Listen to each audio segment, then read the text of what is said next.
The podcast you're about to hear involves true stories, which may contain graphic content that is not suitable for children. Listener's discretion is advised. This is Esoteric Oddities.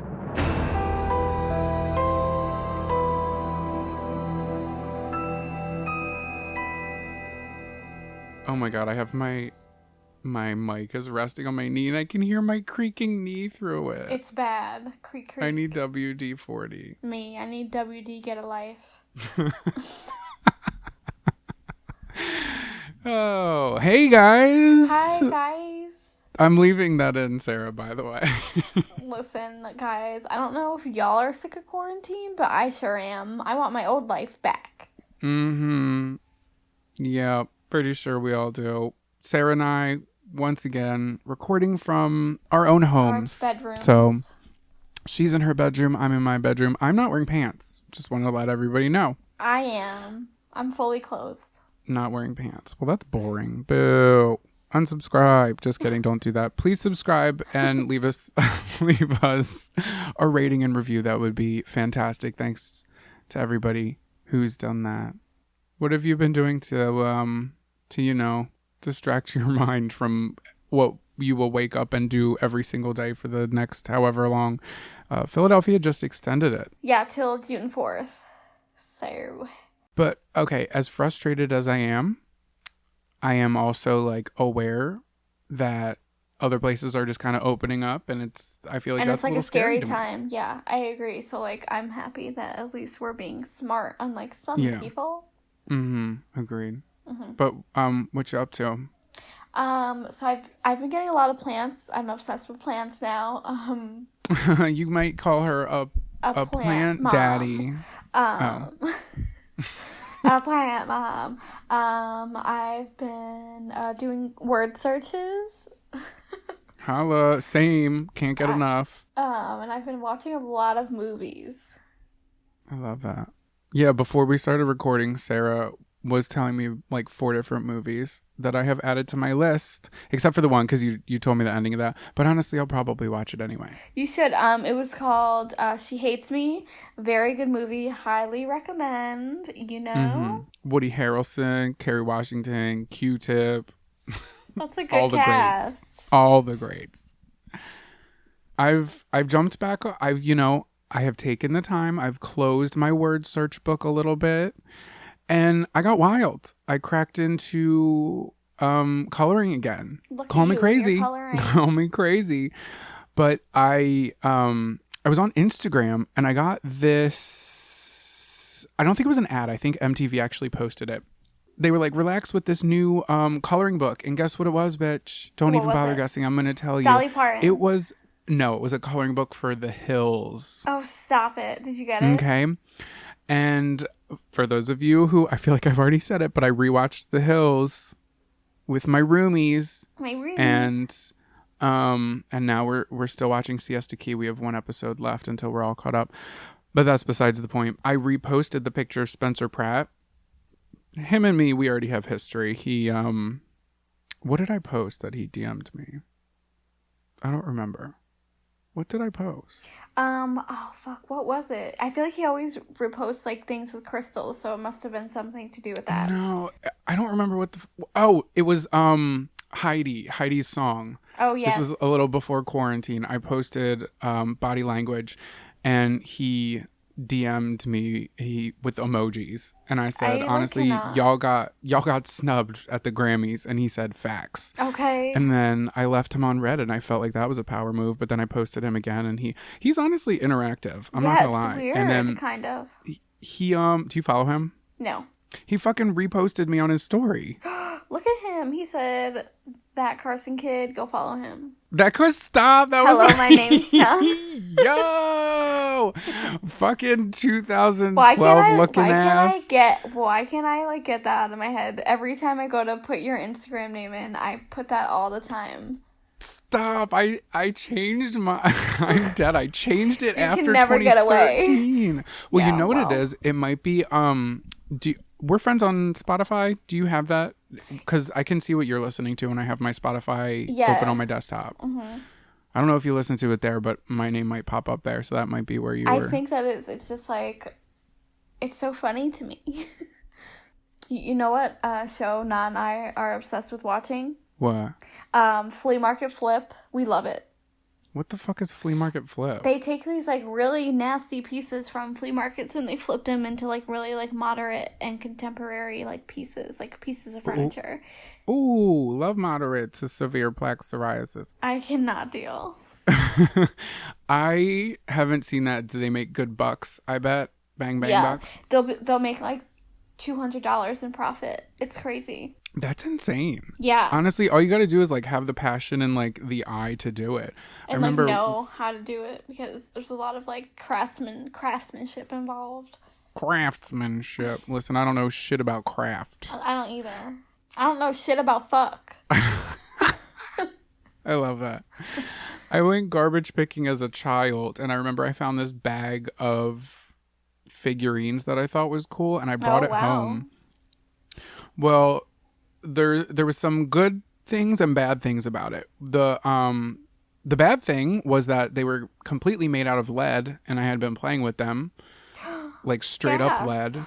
And the good thing was that they were worth a shit ton of money, and this person was throwing them out because my mom ended up doing research and finding out that based on the serial numbers on the bottom of them, because they were legit lead, like they were heavy ass little pieces and they were old as fuck. Yikes. And my mom found out that they were antique and they were actually made of lead, that they had recalled those toys back in the day. That's why they were in the because garbage. they had to they hadn't they recalled them.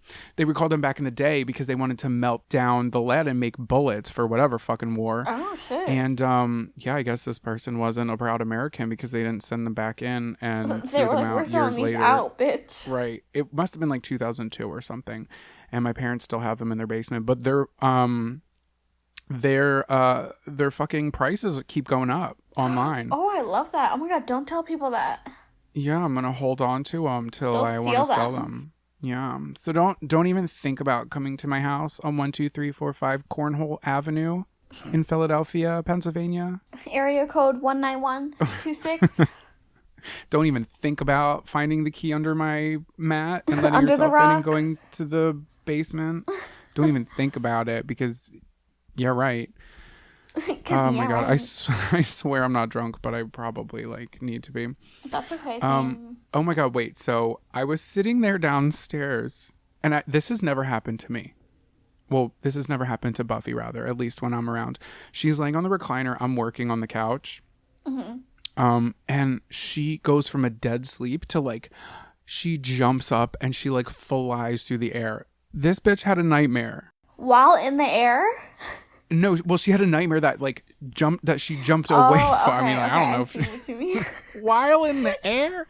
No, she like had a nightmare that she got scared out of the nightmare, right. And she was bugging out. I've never seen her like that before. I was like, "Girl, like, are you okay?" She probably like had a nightmare that I killed her because then she started acting real weird around me. See, she probably had a nightmare that it was something that you did.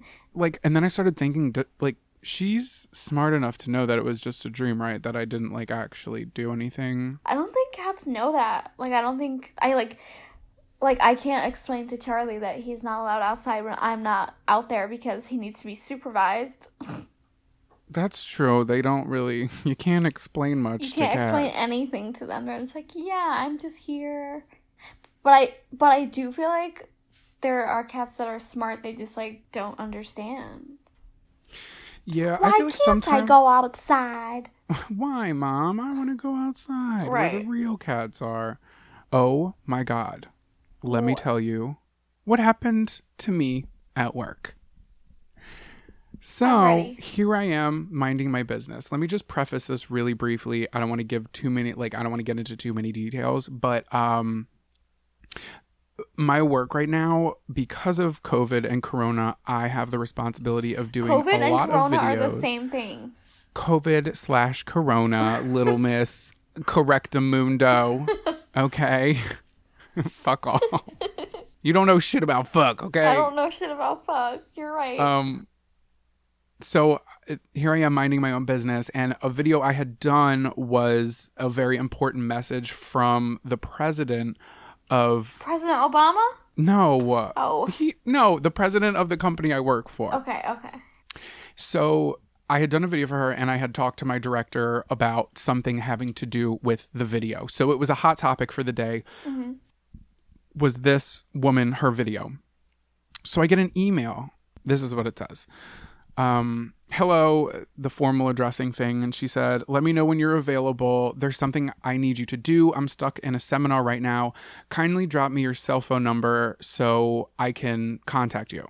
Because, she has my work phone number, but I'm not in my office. And I didn't forward it to my my right, cell phone. Right, because things just happen so fast, okay? They did. And honestly, I don't know how to do that. Okay. And I was too nervous to ask somebody because I feel like that's something I should know how to do. Anyways, so I email her back and with my number because in my head I'm like, she needs me to refilm a video that needs to be done by the end of day because I had a big deadline coming up. Basically, it all made sense that she would ask me to do this, but I would need to get it done ASAP. Right.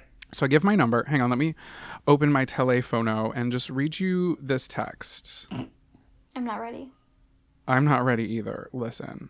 Where is it? Here it is. Okay. Oh, I just dropped it. Oh, fuck. I lost it. Okay, here it is. Hello, good afternoon, Jonathan. I just got your mail that I sent to you right now. Please, I need your assistance right now. Where are you? What? Like, ma'am, I'm at home where everyone else is. Right. And she signed it like how she signs her emails. Yeah. And I said, hello, I'm at home working from my computer. Is everything okay? Because now I'm like, what's going on? Yeah, what where the fuck are is you? going on? She's acting like you're the emergency guy. Right. And then I'm like kind of nervous because I'm not the emergency guy. Right. She's never contacted me like this. She's always gone through my director. Right. So she texted me back and said, I'm stuck in a seminar right now. I can't call. That's why I'm contacting you through here. I need you to assist me. How soon can you make it to a grocery store? What? Ma'am, I'm not an assistant. I said, what do you need? And at this point, I have all the red flags going off. And I'm like, what? Someone took her computer over. It's not her. They're stealing me. I'm going to go to this grocery store and they're going to kidnap me. Uh-huh. So then I get the text that says, we're presenting some items to the board of the seminar. I need you to get some items from the nearest store. Can you do that for me now? This is when I'm like, oh no, something is awry here. Yeah, so I go back to the email, and the email, let me just tell you, our security company for work, really, when I was trying to get hired at this job, they weren't getting my emails because they were coming from a Gmail, and their service was blocking emails that looked similar to mine. Like, okay. They have, like, if I get an email through some rando company that has never contacted us before, it goes through this service that notifies me. It says, hey, is it Mimecast? No, it's not. It says, hey, you have an email from this, would you like to accept it, yes or no? And then if I say no, then it sends it to the IT people to see if it's like a scam or not. Ooh, so okay. I didn't get that with this email, and it has her name, it has her signature and everything. Motherfucker, Ashton Kutcher must be up to something because I was getting punked. Oh my this God, was from not who? her. Oh my God, how did they get her? How did they get in her email? Here's the thing. I bet you that they didn't. It wasn't her email. It was like one letter off from her email. Oh, okay. So now I feel like a fucking idiot because I just gave my number to some rando probably out of the country. But even the phone number is like a legit phone number from the area. So oh my God, this person's smart. Fuck out of here. Don't pull one over on me. So okay. I'm thinking, because this is something that scam artists do, yeah. And it is an art, I'll give them that you go, that she was probably, or whoever this person was probably going to have me go to the store and buy gift cards and then take pictures of the gift cards. And they were going to say they were presenting them, yep. And then they would take the gift card money. They would scam my work card out of that, and it's kind of untraceable. Listen, I almost got with those EAG tickets, remember? Well, they did get me, but I ended up canceling it. I was like sending it to them, and I was like, this is weird. So I canceled, and they got real pissed, and that's how I knew that it wasn't real. Yeah. Mm-hmm. You gotta be careful out there. Mm-hmm. Especially through email, and you don't know. Right. But my thing is that it was just so, like, yes, I felt stupid because I'm like, oh my God, like, literally, well, I would have never gotten in my car. I knew something was up when she asked me to go to the grocery store because I know this woman and she would not have asked me to do anything. Go to the grocery store or right be like, now. Yeah. Never. Yeah. Mm-mm. That was like the red flag. She has other people she would ask do that because she knows what I've been working on. Anyway, then I get an email this morning. Oh no. And it continues. It says, hello, good day. Let me know when you're available. There is something I need you to do. I'm stuck in a seminar right now. Kindly drop your cell phone number to text message. Oh my God. The same message. I said, listen here, bitch. I know and then I had to you are, bitch. Yeah, I know. But here's the thing. What if I like popped off in an email and then And it was them. I know. being That's her why you for should real? just be always polite because you never know who it's gonna get back to. Exactly. And that's what I was afraid of. Yep. I was like, oh no, can't do all that.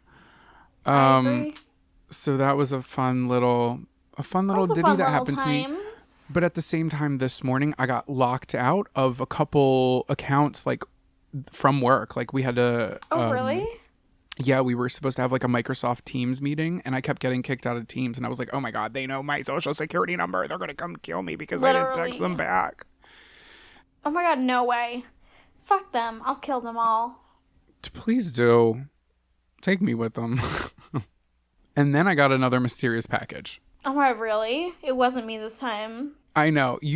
When you sent it, I was like less on guard, but I don't know. Please, for the love of God, don't. I love things. I really do. But when mysterious packages I didn't order show up to my door with my name on them, I'm a little spooked. Did you open that other one? What other one? The From one you? the one that you were talking about. Oh yeah, I opened it and it was from my friend Meg who drunkenly ordered me a quesadilla maker. Oh, I love that.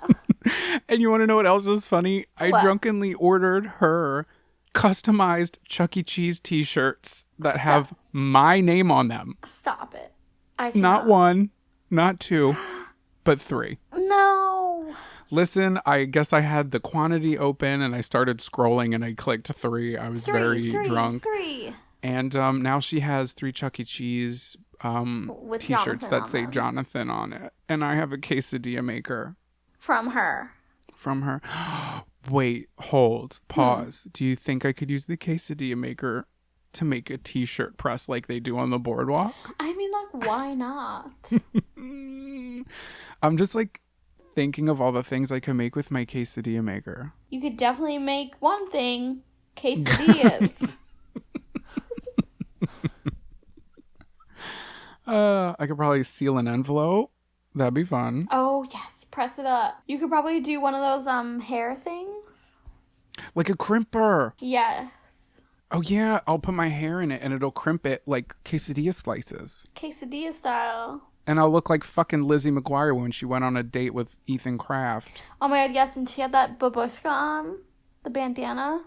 And the hair crimped. Baby, I'm ready to go. Ethan Kraft. EC, eat me, okay?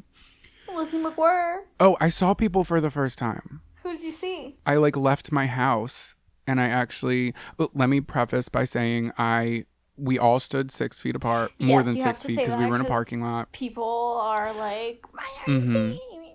Yeah. And we had our gear on for the most part. Should.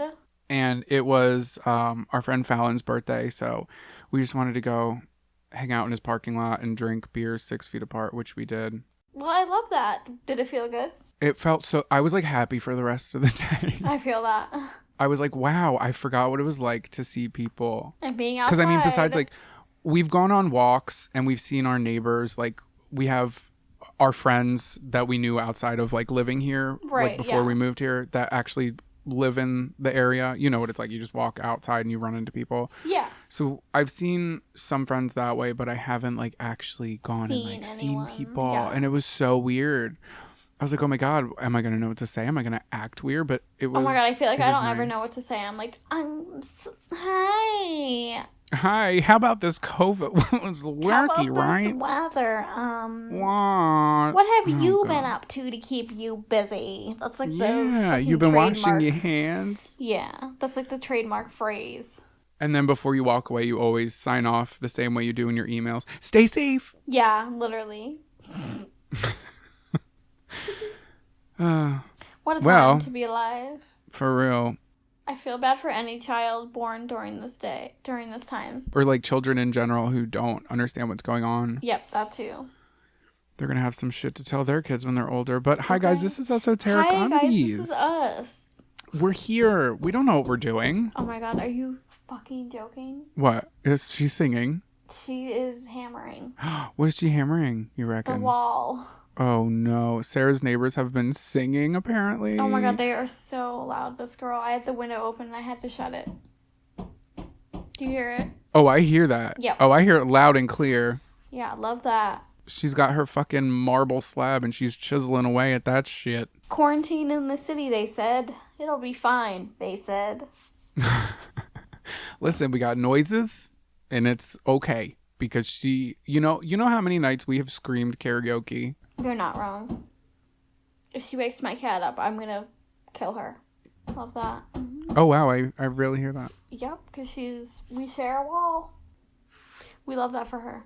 I hope she's hanging up the best pictures. I do too. She might go through the wall. How many pictures you got over there, Okay. Tabitha?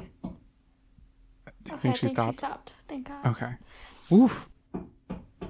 She's being fresh. I'm like, ma'am, can you stop?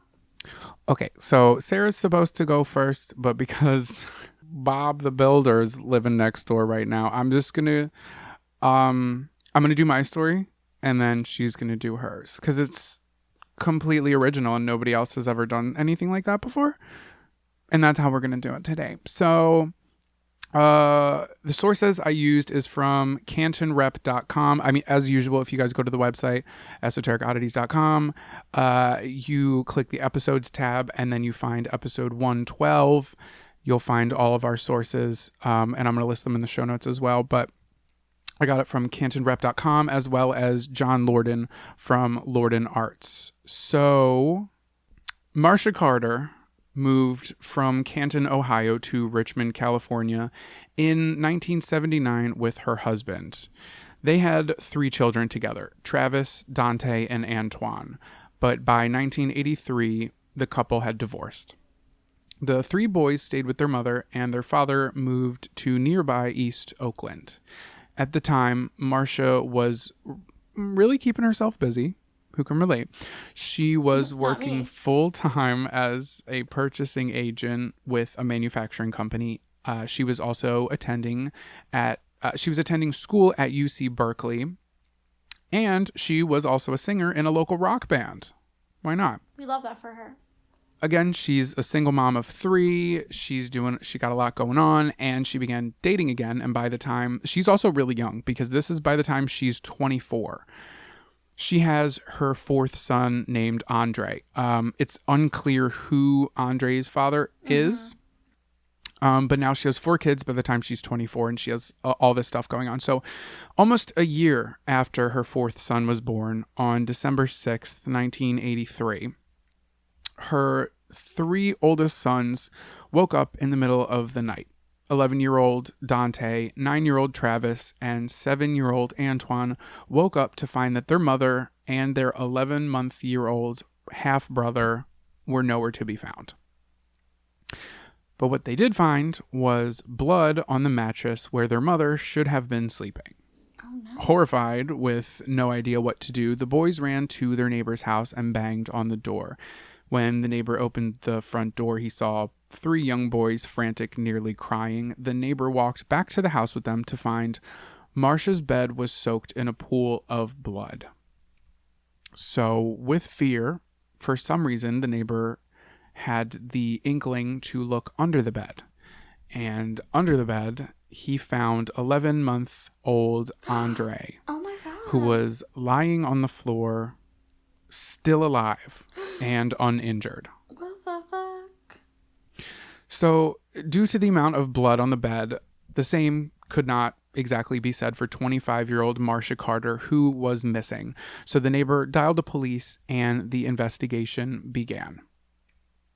Upon searching the house, police found that there was no sign of forced entry, meaning that the perpetrator had either came in through an unlocked door, an open window, had a key, or was someone Marcia knew and was let into the house. There was nothing reported stolen, so burglary was quickly crossed off their list. And in the bathroom, investigators found a nightgown that had a small amount of blood on it, which was taken in as evidence. But what was more curious than what was found in the house was what wasn't found, because along with Marcia, her car was missing too. So now investigators began questioning if the blood found on the mattress even belonged to Marcia. Oh, shit. The 3 oldest boys were sent to live with their father in Oakland, while 11-month-old Andre was taken into protective services. Again, I'm not sure who Andre's father was, and a lot of the story surrounding baby Andre is unclear. I'm not sure if it's because he was a baby at the time, but just saying that. 10 days later, Travis, Dante, and Antoine were called into their father's room on a day that they would remember for the rest of their lives. Their father looked visually upset and got choked up when he told them that the police had found their mother.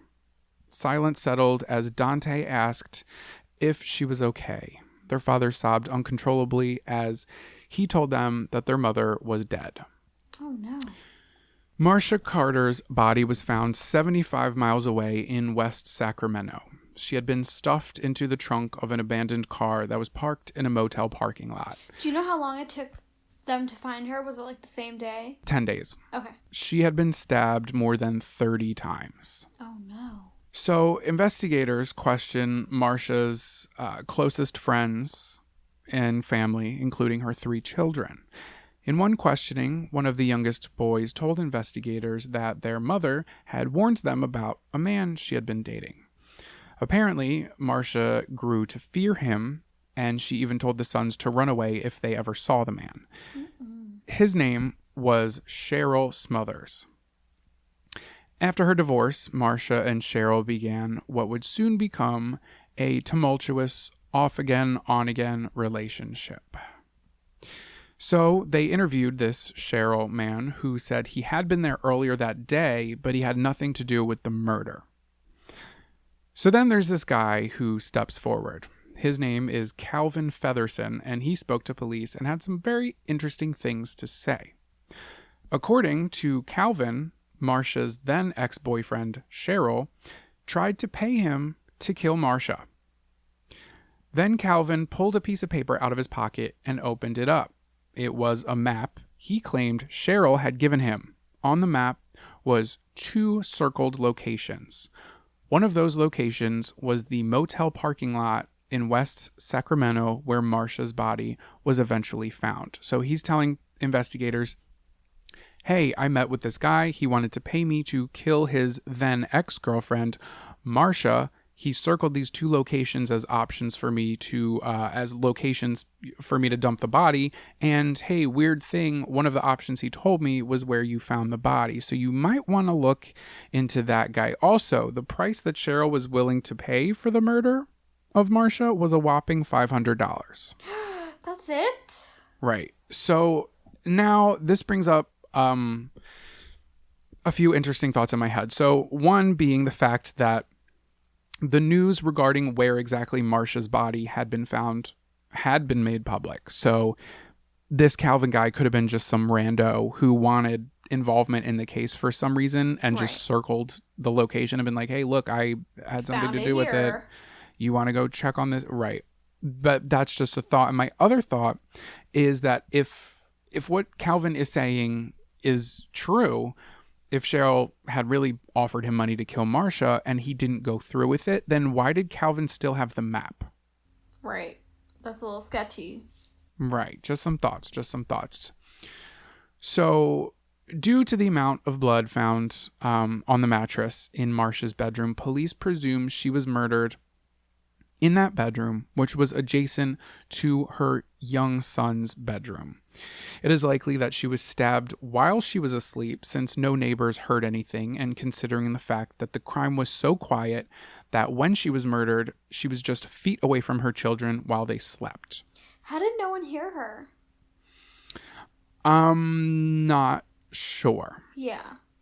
For some reason, after that, the murderer placed 11-month-old baby Andre under the bed before putting Marcia's body in the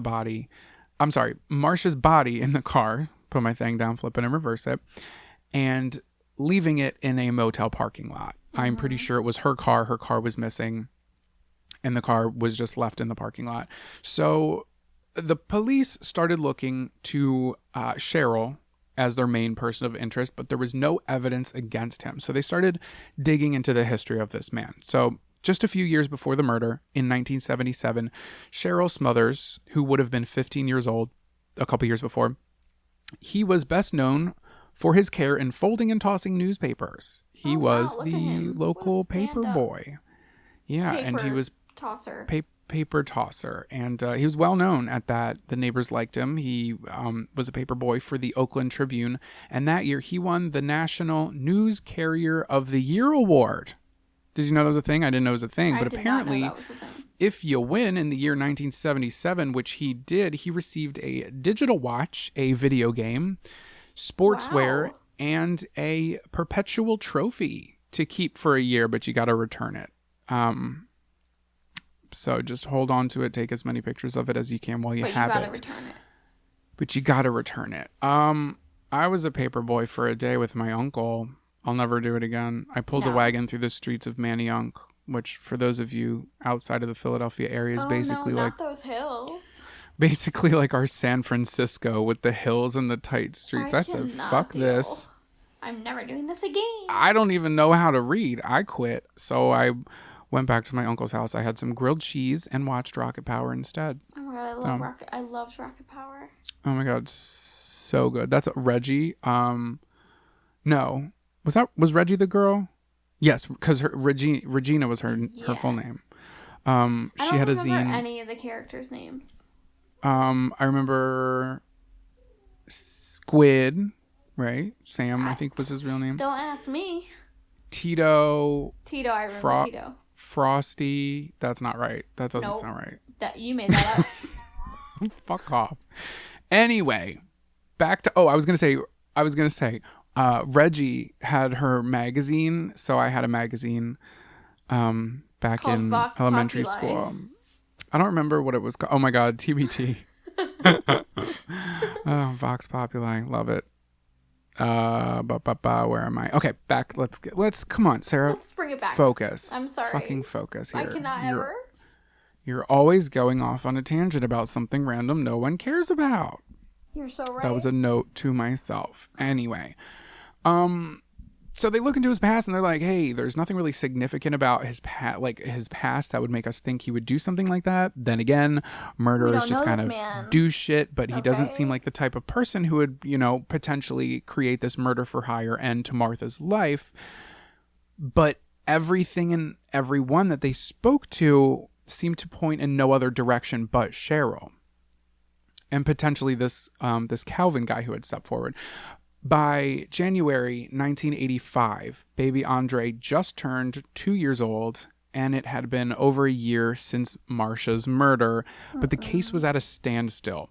While the investigation became stagnant, the boys moved back to Canton, Ohio, where they would attend school and live with their family. Oh my god, stop. My story is based in Ohio, too. Oh my god, get out of here. Ohio! Ohio, why do we always do that? I hate it. Get out. Our periods are synced. Not wrong. Call that the Titanic, but it never sunk. It never sank. Anyway. Sank. Then on November 13th, 1988, something happened, and those who assumed Cheryl was the murderer called this a karmic incident. On the night of November 13th, 1988, almost 5 years to the day after Marcia was murdered, Cheryl Smothers, his wife, because he got married, and his 2-year-old child were driving home in their Corvette at the speed of 55 miles per hour when a car approached them from the rear. Mm-hmm. At the wheel of the speeding car from behind was an intoxicated young woman who was having trouble staying awake. The drunk driver hit Cheryl's Chevrolet from behind, causing him to lose control. Wait. What? Okay, you could go. Oh, you were just coughing? Yeah, but I don't want that in there because people are going to think I have the Rona. Oh no, I'm leaving that in, baby. No, don't. I'm kidding. You're not allowed to cough. You're not allowed to cough until this whole thing blows over. Not a single peep. That's how I feel. Oh my God, I felt like I was killing myself. That's why I was like, wait. Oh my God, when you're like try not to cough in class. It's bad. It hurts even worse. Yeah. Oh my God, I won't forget freshman year of high school, my finals. I had to cough so bad, but we weren't allowed to go to the bathroom during test taking because they thought we would cheat. Yeah. So I was holding in my cough so bad that like my eyes were watering. I literally like skipped the last page of my finals so I could go to the bathroom and cough. You're like that one guy. What's that one meme where it's like that guy? He has his like tongue between his lips, I think, and he's like he's holding his breath. Oh wait, are you talking about the ABCs of Death? I think thing so. Where it's like a claymation of the guy's face almost, yes, like it's exaggerated and his head's gonna explode. Oh my God, yeah. Yeah, literally, and my eyes would water, and I'd be like, "I'm fine. It's nothing. I don't have corona. I just have a little tickle in my throat." Can't even cough anymore. Like I smoke a lot, so I'm coughing, and everyone's like, "Oh my God." Scary times, but we know that you're allowed to cough. It's just thanks. Everyone. It was a one-off cough. You're not wrong. That might be the title of this episode. Is that insensitive? Cough. No. Where was I? Okay, so basically November 13th, 1988, he's driving with his wife and his young child. They're hit from behind by a drunk driver. They lose control, swerve off the road. The Corvette rolled over an embankment.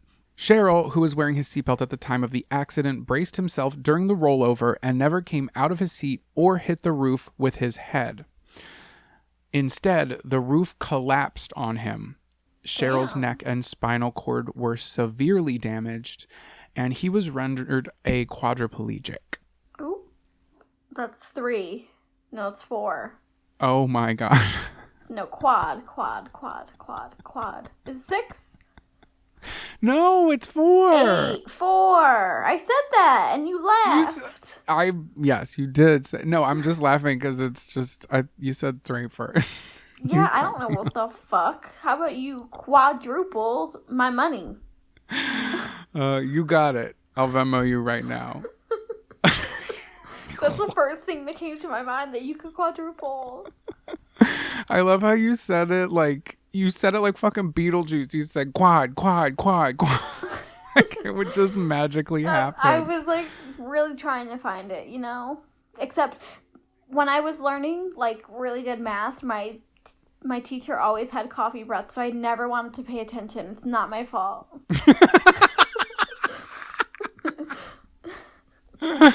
That, it speaks volumes. Listen, okay. sis, I was in remedial math, and I am not ashamed. So was I. Fuck with that's me, why he had coffee breath. Like, fuck with me, I don't got it. Don't ask me any type of math questions, okay? Jesus. Just to make it clear, we're not laughing at quadriplegic. We're laughing at the word quad. Quad.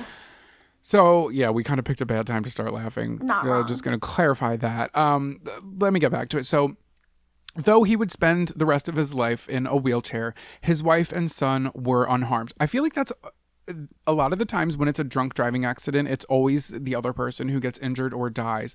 And it might have something to do with the fact that he braced himself, basically saying he tensed up. Because, when you get, you don't really have much of a... Something is about to happen. Yeah, if it happens, it happens. Like, you don't know how you're going to react till you're in it. Right. I remember first time my airbag went off, I slipped on black ice and I hit a pole with my car. That's terrifying. It was horrifying. I didn't drive for months after that, but I had just got my license. I was 16 and I hit a pole. Have you ever had an airbag go off? Yeah. So the gunpowder, like everything turns white. Yes. So I didn't know that was a thing. Oh my God, the pole that I hit, like going to heaven. Oh bitch, I thought I was dead. Because I literally hit the pole, funny, and it was in retrospect, in my case, it was kind of funny. At the time, it wasn't, but I hit the light pole, and so it was night out. I slid on the black ice. I hit the light pole, which is now shining down on my car, which is just filled with white gunpowder. Yeah. And I remember sitting there, and I was like, "Oh my God, I'm dead." Like, and I just kind of sat there and I was like, oh my God. And then I looked at it and I was like, oh, I didn't know there was like gunpowder or something. It smelled so fucking bad. Yeah, it doesn't smell it smells like sulfur. Yeah, and then I had the thought. I was like, you know what? I'm gonna stuff the airbag back into the horn, and I'm gonna go home, and I'm gonna pretend it didn't happen. Didn't work out like that. Okay, Hereditary. Oh no, Sarah, take that back. I'm sorry. It was hard not to. I made Mark watch that. He was scarred. He was probably freaked the fuck out. It's a good movie. That's the boy from the Naked Brothers band on Nickelodeon. I was too old to watch it, but I remember what it was. The Naked Brothers band, that stupid TV show. Yeah, that was one of the Naked Brothers who, in this movie, was clothed. I'll have you know. No Naked Brothers here. No Naked Brothers here. We can't do that. So back to this. The case went to court where Cheryl sued the drunk driver for negligence, and he also sued General Motors because the reason he's in a wheelchair is not only because of the drunk driving, but because the Corvette, when it rolled, it wasn't safe enough to roll, and he now has to be in a wheelchair for the rest of his life. So he sued GM for strict product liability, and he was awarded, do you want to guess how much, in the year 1988? $40 million. Okay, that's a lot. Do you want to take another guess? 40,000. No, $6 million. We'll meet in the middle, directly in the middle, because $6 million is right in the middle. Okay, that's a lot. So in the years that followed their mother's death, the boys, most of them, were pretty positive that he was the one who killed their mother, even though it was still unsolved, and they were worried that he would either come after them, or after he was in the accident, that he would pay somebody to go kill them, because now he had the money. He had $6 million. If he wanted the rest of Marsha's family gone for whatever reason, he could do it.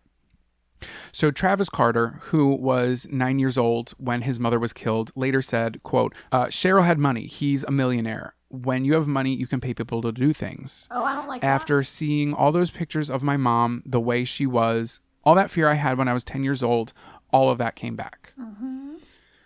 So, like I said, everybody's like, this Cheryl guy did it, but there was zero evidence for the case to even move forward. But still, years passed, and Marsha's case would go cold. In 2009, the eldest son, Dante, did everything he could to get police to refocus on his mother's unsolved case. Remember, they had that bloody nightgown that they found in the bathroom the night of the murder. Well, back then, when the murder occurred, DNA testing was not a thing. And by the time that it had become a thing, the test centers were so swamped with a backlog of work that they were really only taking on new submissions or submitted evidence for testing that was also submitted with a fat paycheck, kind of like the Disney World fucking fast pass for the privileged. Okay. Just going to go ahead and state that. So the blood that was found on Marsha's nightgown was sent for DNA testing, but again, due to the backlog of work, the testing wouldn't even begin for a few more years. And we're already in 2009. She was murdered back in the early 80s. So it wasn't until 2015 that the DNA test even started. And in 2016, 33 years after Marsha's murder, I'm hoping that's 33. I did the math myself, but now we know that I was in remedial math.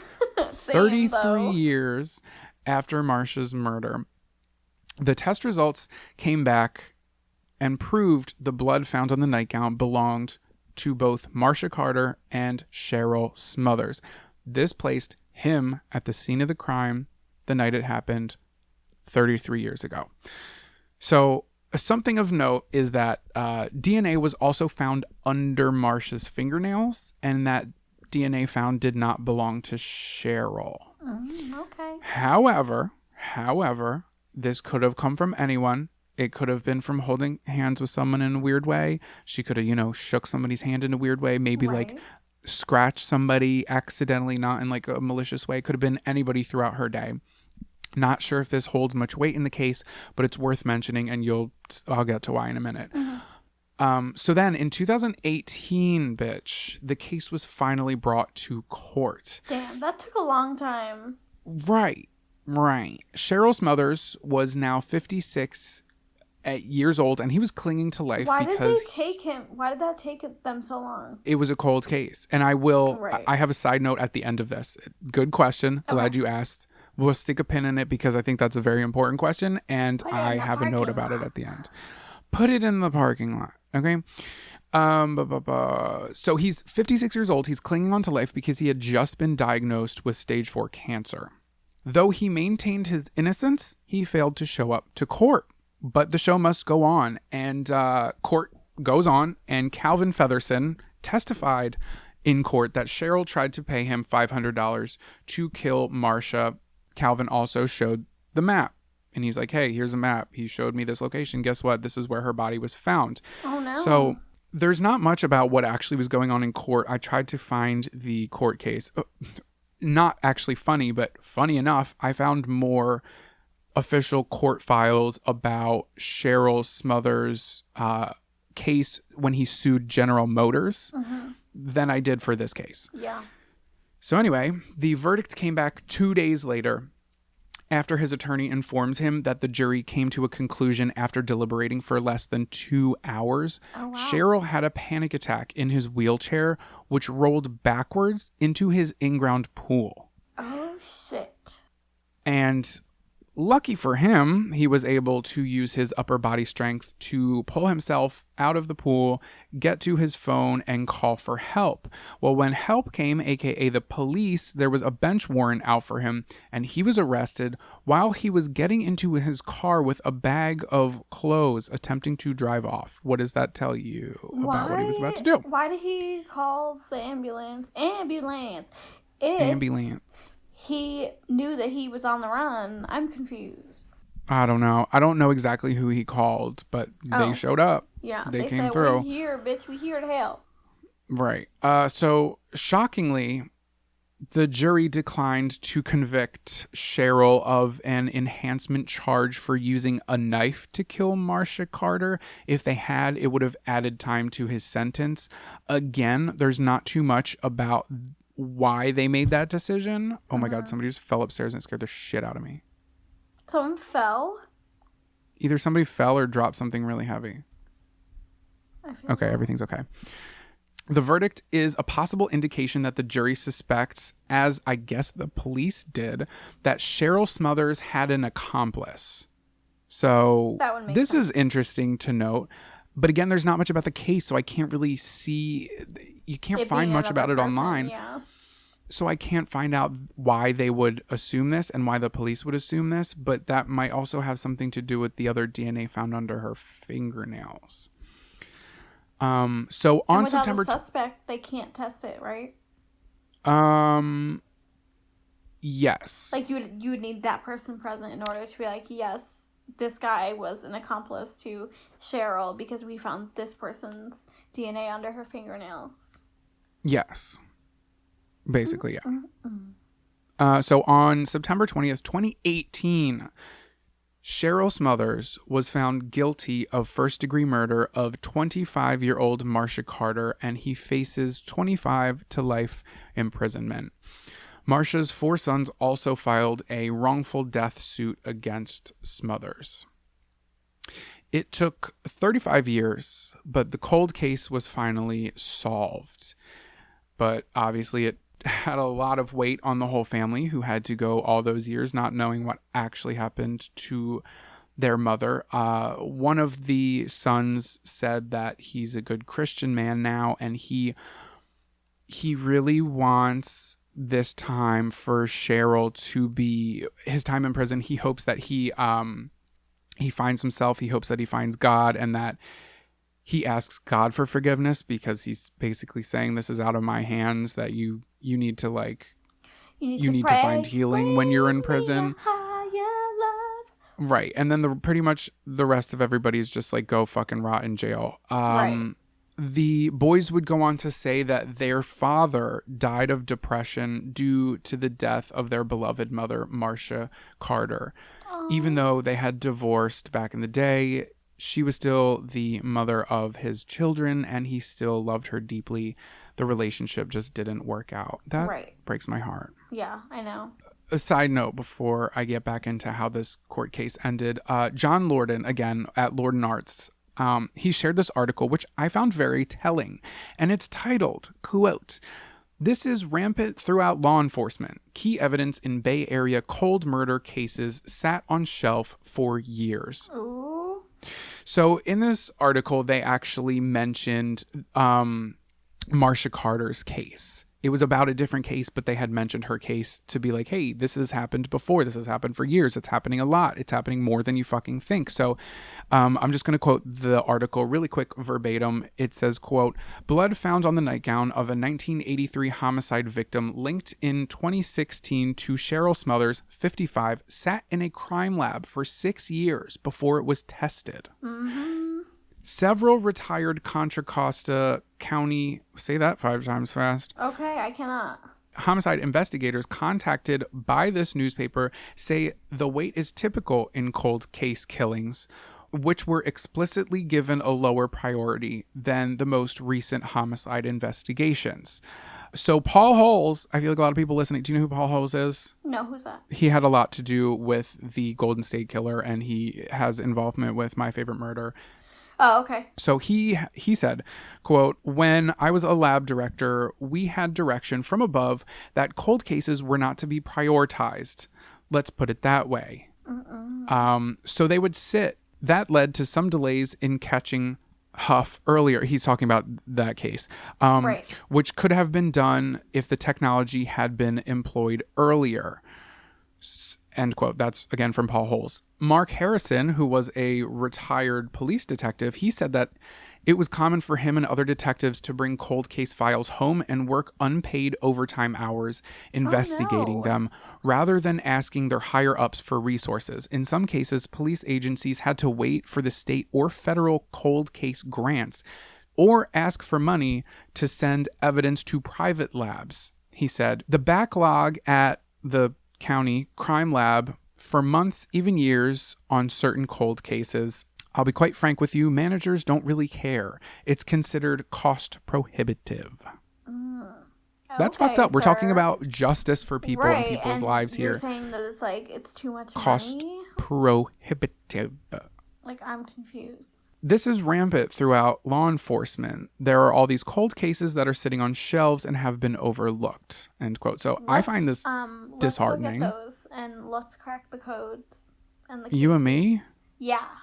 Oh, I don't think we would be very good at that.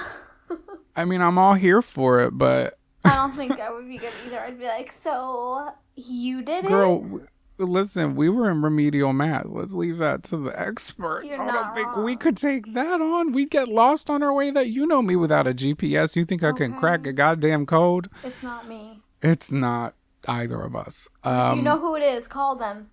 Yeah, The that's system right. needs help. But I know there's so many cold cases, but it's important to note the fact that Marcia Carter was a black woman who was murdered in the 1980s. It's kind of important to note that because there were many more cases that were prioritized over hers once they had the technology to actually test the DNA, and then everything was pushed on a backlog, and even those backlogs have backlogs. Okay. Yep. Mm-hmm. I don't think Cheryl worked alone. I think there very well may have been an accomplice in this, because the things that are sticking out to me are how, and it is possible, but how did he leave the location of the car that her body was in? It's too risky to walk away. He could have had a ride. He could have called a cab, but I mean, like, somebody, that means, I don't know. He could have walked away. I don't know. Yeah, I guess maybe I don't have an argument there. I just think maybe that Calvin guy was involved in the murder, but maybe he was like, hey, I was involved in the murder, but if I step forward and I say I was hired for murder, but I didn't do it, that would make him look less suspicious for some reason. Right. Mm-hmm. I don't know. But that's the story of the murder of Marcia Carter.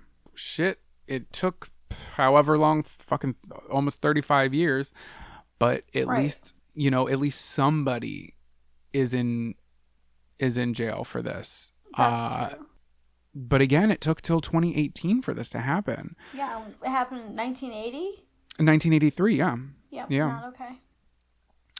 But a lot of people think that because it ended up being Cheryl who killed her, they think that that car accident was like his karma that he should have died in. Yeah. But who am I to say anything? That's just what people were saying. I'm not no angel or nothing, but I say what's fair is fair. Right, but also then he was a millionaire. He had $6 million. Oh, fuck, right? After that car accident. So it's like, was it karma? even after that, he still had 6 more years of freedom because when they took in the evidence to be tested for DNA, it sat on the shelf for 6 years. See? So it's like, what are you doing? The system is broken in more ways You're not wrong. than we can imagine, especially for people of color, Yeah. as we've seen in the news as of late. As of 2020, look at that. Well, you got a story for us? All right, guys, so before I jump in, I just want to say that this story is very gruesome, and there will be, there could be a trigger for you if you have been through anything that would be traumatic. So I just want to put that in there, and I've got most of my sources from Wikipedia, because, that's my favorite, and all that's interesting. I'm nervous. Okay, so let's jump in. Robert Andrew Berdella Jr. was born on January 31st, 1949, in Cuyahoga Falls, Ohio. His father, Robert Berdella Sr., worked as a die setter for Ford. A die setter is someone who works on a machine which cuts metal and plastics to shape or form. Robert's mother was a stay-at-home mom. What were you going to say? Is this Kansas City? Yes. Oh, no. Right. Berdella's father raised his family in a very religious household. The family regularly attended church, and Robert and his younger brother, Daniel, regularly attended religious education classes. It's called CDC, or what is it? Yeah? No? CCD? Here? I don't know what it's called there. I don't even know CDC? what it's called, apparently. So, don't take my word for it. I can't. You said CDC. CDC. You've just been programmed because of coronavirus. You're not wrong. Coronavirus. As a child, so I will be referring to Robert as Robert or Berdella, so I do not mean his dad. Okay, the junior. Gotcha. Yes. As a child, Berdella was intelligent, but he was a loner who rarely played outside and didn't really have a lot of friends. He had a speech impediment, which he was often bullied for, and wore thick glasses from the age of 5 due to him being severely nearsighted. He was also diagnosed with high blood pressure, which he took a lot of medication for. Berdella was unathletic, whereas his younger brother Daniel, who was 7 years younger than him, was very athletic. This caused Berdella's father to value his younger brother over Robert because his father valued sports and physical education. So this made Berdella's father view him as a failure and often compared him to his younger brother. The father also physically and emotionally abused his children and beat them with a leather strap. Berdella was smart, but his teachers found him difficult to teach. This was due to Robert being too relaxed, as if he almost did not care about what was going on in school, and also being bullied. This was the main reason why Robert did not socialize with a lot of his classmates. I wouldn't either. Fuck y'all. You want to be mean to me? Right, I'm not going to talk to anybody. Y'all are all mean to me now. Right? Eat my fucking ass. Eat my fart, Troy. Eat my fart, Troy. You know what? You don't even get the chance. I'm not even going to let you get the... Stupid. I'm not even going to let you get the chance to eat my fart. Eat my fart.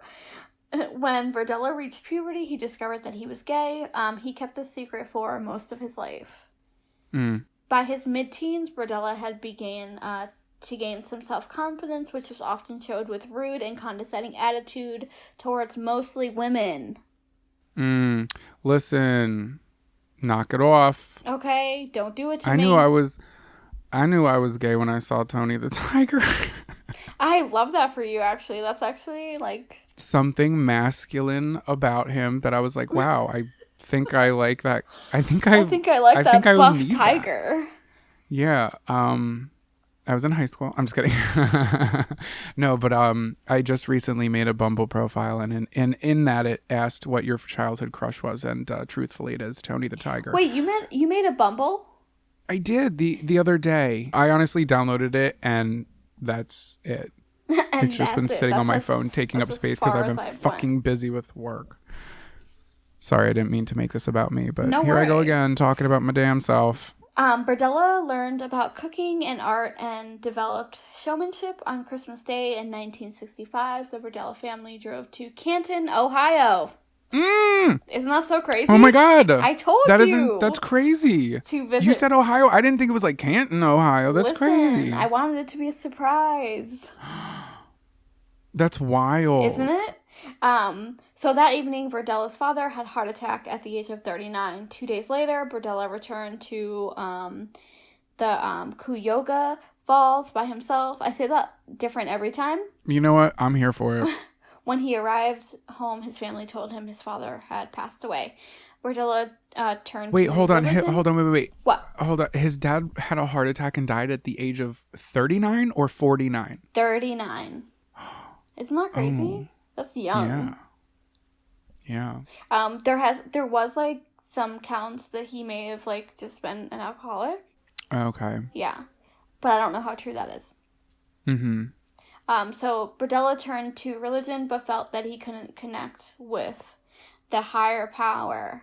In 1965, Berdella saw the movie The Collector. For those of you who haven't seen it, basically it revolves around a man who stalks and abducts young women he finds attractive. He holds them captive in his windowless stone basement. This movie had a lasting impression on Berdella. They remade it in like 2000. Yes, I remember. The 2000s, like maybe 2010 or something like that. Did you see that one?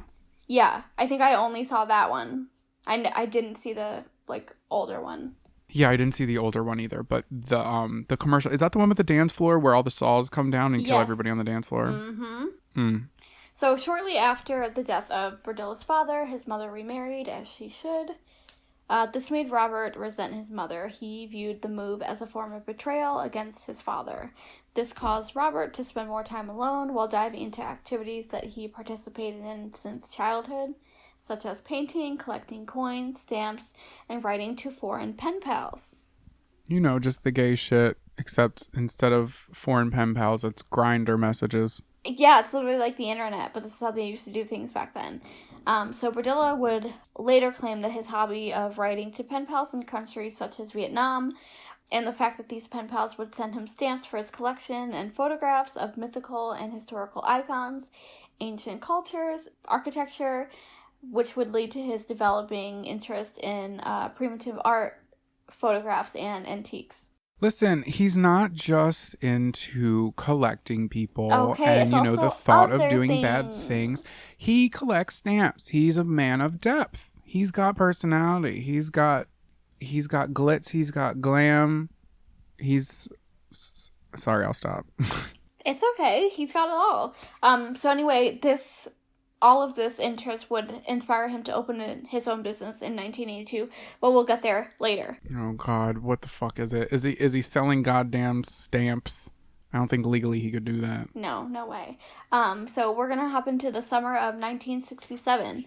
Berdella graduates from high school. Throughout his studies in high school, he earned really great grades, and he displayed a really great potential. Then in 1966, one teacher had placed him in an independent study program.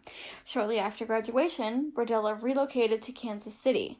Here, he enrolled in the Kansas City Art Institute. He wanted to become a college professor. In his first year at the Kansas City Art Institute, Berdella was considered an attentive and talented student, although by his second year in art school, basically like he didn't agree with the art. Maybe he was gonna riot at the school like we did. Right?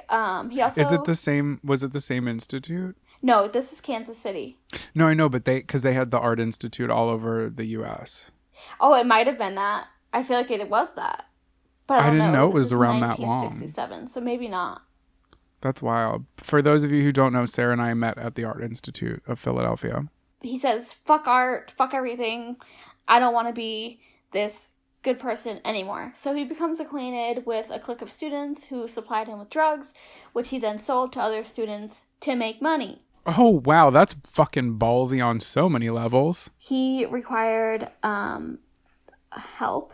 He acquired a reputation amongst his fellow students as a minor drug dealer. In addition, he also began regularly abusing alcohol. He engaged in acts of animal torture on at least 3 occasions while being a student at the Kansas City Art Institute. During 2 of these instances, he tortured a duck and a chicken. In front of people. He experiments with sedatives and tranquilizers on a dog. Wait, so he gave sedatives to a dog? Yes. Oh no. And tranquilizers. See, listen, I briefly know about this story, but I don't know. You're like taking me there. I am. I'm taking you all into here.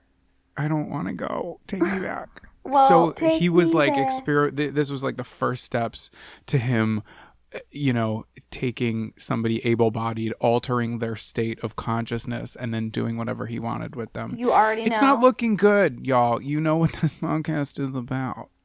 Okay. Go off, sis. At the age of 19, Berdella was arrested for attempting to sell methamphetamines to an undercover officer. He was released after posting a $3,000 bond. 1 month after his arrest, Berdella and 2 other students were arrested for the possession of marijuana and LSD in Johnson County. On this specific occasion, Berdella could not post bond, and he spent 5 days in jail. He had charges against him and one of the other students, but it would be dropped later due to lack of evidence. In 1969, Berdella voluntarily withdrew from the Kansas City Art Institute after receiving criticism from college administrators for killing then cooking a duck for the sake of art. He chose to remain in Kansas City, and in September of that year, he moved into an address within the Hyde Park district. This address was 4315 Charlotte Street. This is a really big address, so pay attention. Okay. By this stage, Berdella had been openly gay for several years. He began spending much of his free time with male sex workers, drug addicts, petty criminals, and runaways. These individuals that he would typically befriend then tried to help free them from their drug addictions and general criminal lifestyles. He was adamant that throughout much of the 1970s, he had no physical contact whatsoever with these individuals. To several of his neighbors, Berdella stated he gradually almost felt like a foster parent to many of the younger people. By early 1980s, many of his older acquaintances had basically dropped any form of contact with him. People had inklings. They had feelings about what this man was doing. And since he was relying on these young people as a source of companionship and friendship, he would claim to have become increasingly frustrated at many of these individuals' ignorance to change their ways. So basically he's saying oh, I'm just trying to help them, but these people are no, you're weird. Also, the AIDS epidemic was happening, and that was a scary time for a lot of people. I think that started in 1980 or 1981 or 1982. I think it's the 80s, yeah. But yeah, I'm just keeping in mind that maybe they're not going to outright say this in whatever articles you were using, but that's something that's in, if he was outwardly openly gay, like you're saying he was living openly gay, this is just something else. I'm not giving pity for this man at all. I'm just saying, keeping that in mind when people are dipping out. When people are dipping out of his life. Berdella would often engage in sexual relations with several of these individuals and would establish a degree of control over them. This was to engage in sexual relations. This would be in the form of loaning them money, allowing them to live rent-free at his house for periods of time, supplying food, supplying drugs, whatever basically was their niche. He did it. Mm-hmm. To his neighbors, Berdella was considered flamboyant, but he was helpful, and he was a okay-minded individual. I hope my neighbors call me an okay-minded individual. Truly. Well, they use the word civic-minded, but I don't say that, so... Oh, okay. I'm I'm not saying that. I thought that was the quote. I hope my neighbors are you know what? Okay-minded. He's an okay-minded. He's an okay-minded kind of guy. Right. What can I say? I feel that. But basically, they thought he was okay, but they didn't really like how he didn't really keep up with his house. And he had kind of like a shitty attitude.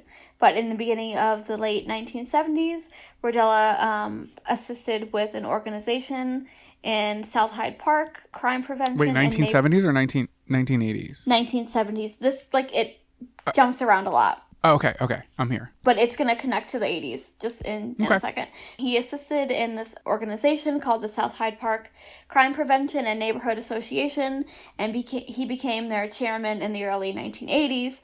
He was encouraging neighborhood watch patrols. He remained active in this association until the mid 1980s. Ooh, that's chilling. Yeah. That's scary. He also represented his neighborhood at fundraising events for local public television station, but he obviously, like, he had to opt out of a lot of these events by the mid-1980s. But shortly before Berdella had moved into the 4315 Charlotte Street address, he began working as a short order cook in various restaurants around Kansas City. These were for the charges that he inquired for the drug arrest and right, when he was selling the amphetamines. Yes. Right. And this was just a way for him to obtain additional income. He also sold some art and antiques that he had collected over the years. Gotta do what you gotta do, and you do bad things and you make bad choices. Right. But both of his career and his side business, which is selling all those that art and antique furniture, gradually flourished, and by the mid-1970s, Berdella began working as a cook, like I said. So as his own business is flourishing, he leaves being a chef because he's like, I don't need this. And by 1981, he had established several contract agreements with both national and international contacts for his own business. So he was selling these things. He was selling them to African, Asian, South American, and Pacific countries. These are antiques and paintings? Uh-huh. Okay. He said, I'm going to do it. Yeah, might as well if you got them and you're good at it and you have an eye for it. Do it up. Go off, sis. So in 1982, this is where he starts selling his furniture at a Westport flea market. He's renting a booth, and he mainly sold traded primitive art, jewelry, and antiques, like I said before. He occasionally made a generous monthly profit. The income that he typically generated from his business was not sufficient to maintain his daily expenses and didn't really make ends meet, but he tried. Well, he tried. And he also had to basically, like, he sold his mortgage to make additional income. But at work, this is at the Westport Flea Market, he became acquainted with this man. Well, he's not a man yet. This guy named Paul Howell. He operated a booth that was adjacent to Berdella's. Berdella became acquainted with Paul Howell's younger son, Jerry. Initially, Jerry Howell and his friends, they taunted Berdella over him being gay. Later, it'll be confirmed that this Jerry Howell person actually made his money by being a male sex worker. So by the early 1980s, Paul Howell relocated his business from the Westport Flea Market to a store within a building located close to the intersection of 90th and Main Street. I think it was called Something's Bazaar. We love that. We love a bazaar. I want to say Bob's Bazaar. Bob's Bazaar. Come on down to Bob's Bazaar. It's gonna get bizarre. His family also moved into an apartment above the shop, and despite his younger sons occasionally engaging in heated arguments with Berdella, they actually kind of became friends.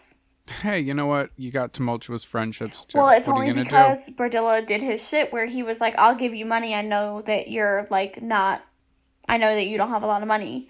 Right. Okay. But by the summer of 1984, Jerry Howell had turned 19.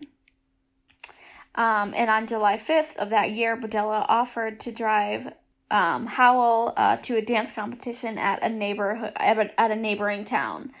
So this is where it gets real. This is where the trigger warning starts. It's going to get very brutal. very quickly. Yes. So, on the way home, Robert Berdilla, he basically made Howell drink alcohol and then drugged him with Valium. He tied Howell to his bed for 48 hours, during which he repeatedly drugged, tortured, raped, and violated Howell with foreign objects. I'm not going to get into what he used because I just think that this is all that needs to be said to capture, like, what Right. this young man went through. Right. Ignoring his desperate pleas for Berdilla to stop, Howell basically was begging him, and since it was a combination of the gag that Berdilla used, the drugs, and his own vomit, he had basically passed away from asphyxiation. Oh, my God. After Howell died, Berdilla butchered his body, leaving the corpse upside down overnight with cuts in major arteries to drain the blood, and then he dismembered the body with a bone saw. It's a lot. It's a lot. He then placed the pieces of the dismembered body in separate garbage bags, along with other assorted garbage, and left them out on the curb for the garbage men to take away. Throughout this process, Berdilla kept detailed notes of how he raped and tortured Howell on a stethographer's pad, something that he would continue to do for all of his victims. His next victim was someone that Berdilla had taken care of before, and he exploited him for years. His name was Robert Sheldon. He was 23 years old, and he arrived on Berdilla's doorstep on April 10th, 1985, begging Berdilla to let him stay there. Berdilla was not attracted to Sheldon, and he did not rape him, but he did restrain and torture him. Oh, excellent. With Sheldon, Berdilla began his experiments on using chemicals to weaken his victims, leaving them helpless. Chemicals? Yeah. He bounded Sheldon's wrist with a piano wire in an attempt to permanently damage the nerves there. He put drain cleaner in his eyes and filled his ears with caulk. Oh my God. He also placed needles under Sheldon's fingernails. Oh my God. I honestly, It's a lot. am getting nauseous. Like, it's a lot. When workmen were scheduled to come to Bob Berdilla's house, he decided to suffocate Sheldon and basically dissect his corpse before throwing it out. That following June, Berdilla committed another brutal murder of one of his runaway acquaintances when he found Mark Wallace attempting to sleep in his shed. Berdilla drugged Wallace and subjected him to high-voltage electric shocks and stuck needles into his back. Wallace died after a few days of this torture, and his body was also dismembered and thrown out. The next month, after Berdilla's acquaintances contacted him wondering if he could stay at his house, Walter James Ferris arrived at Berdilla's house. He tied him to his bed and tortured him by shocking his genitals with 7,700 volts of electricity for 2 days until he passed away. Oh my God. Okay, so the next year, Berdilla ran into Todd Stoops, a former male sex worker who stayed with Berdilla in the past. He ran into him at a nearby park. Berdilla brought Stoops back to his place to get lunch. That's what he told him. There is when Berdilla drugged Stoops, and he kept him trapped in his house for weeks. He attempted to turn Stoops into a submissive sex slave, trying to incapacitate him through electrical shocks to his eyes and by injecting drain cleaner into his larynx in an unsuccessful effort to make him mute while repeatedly sexually assaulting him. That's so weird that we were just talking about The Loved Ones, because that's what they did in that movie. Well, this is another trigger. Stoops eventually died from a blood loss after his anal cavity was ruptured by Berdilla's fist. Oh my God. Yeah, this man is a literal monster.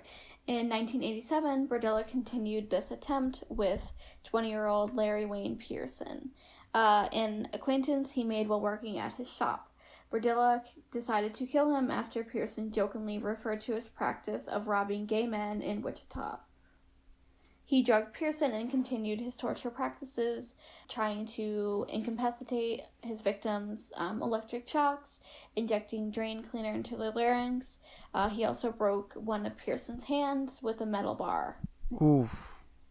After 6 weeks of rape and torture, Pearson finally snapped and bit deeply into Berdella's penis during a forced act of sexual assault.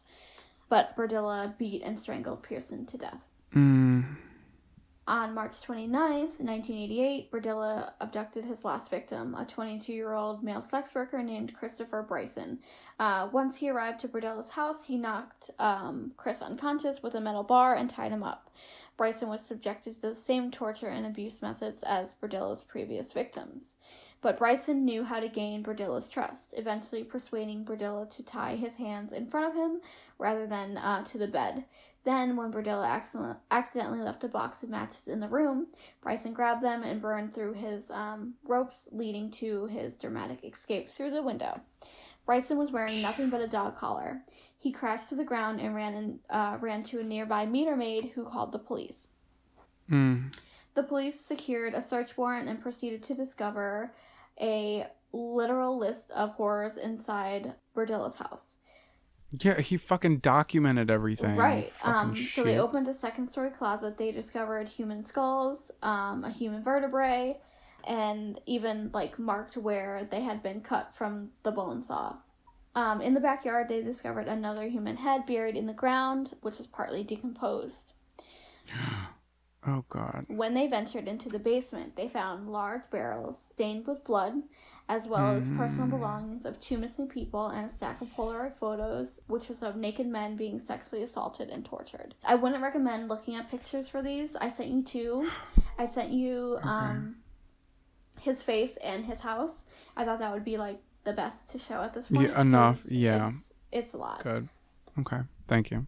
Of course. They also found a stenographer's pad, which detailed the abduction, torture, rape, and murder of 6 men from around the area, which is the men that I talked about previously.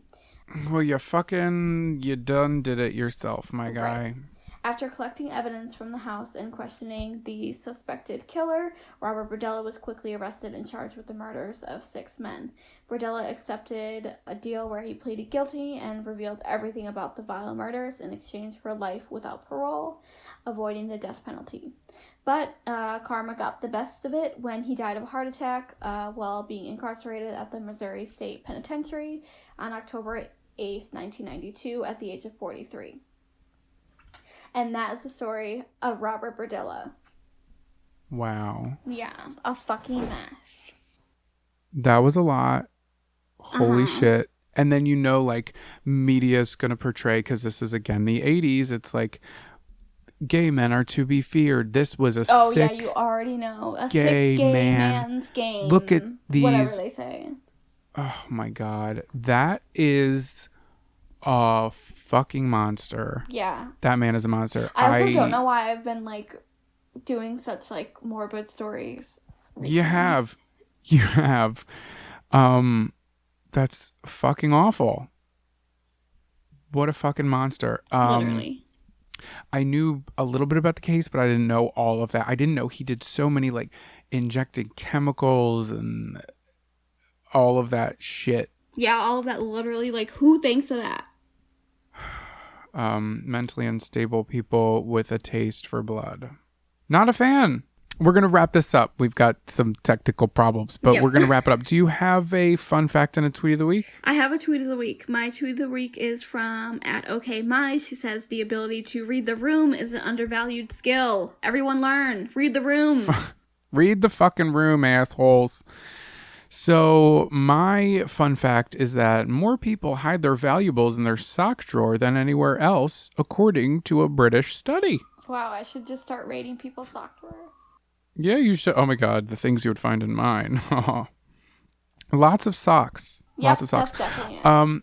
And then my tweet of the week comes from Cole Sprouse, who said, "It's clear to me these hot single MILFs in my area aren't taking this quarantine seriously." I had a good chuckle at that. Wow, look at him. He said hot single MILFs. Okay. Anyway, on some Zach and Cody shit.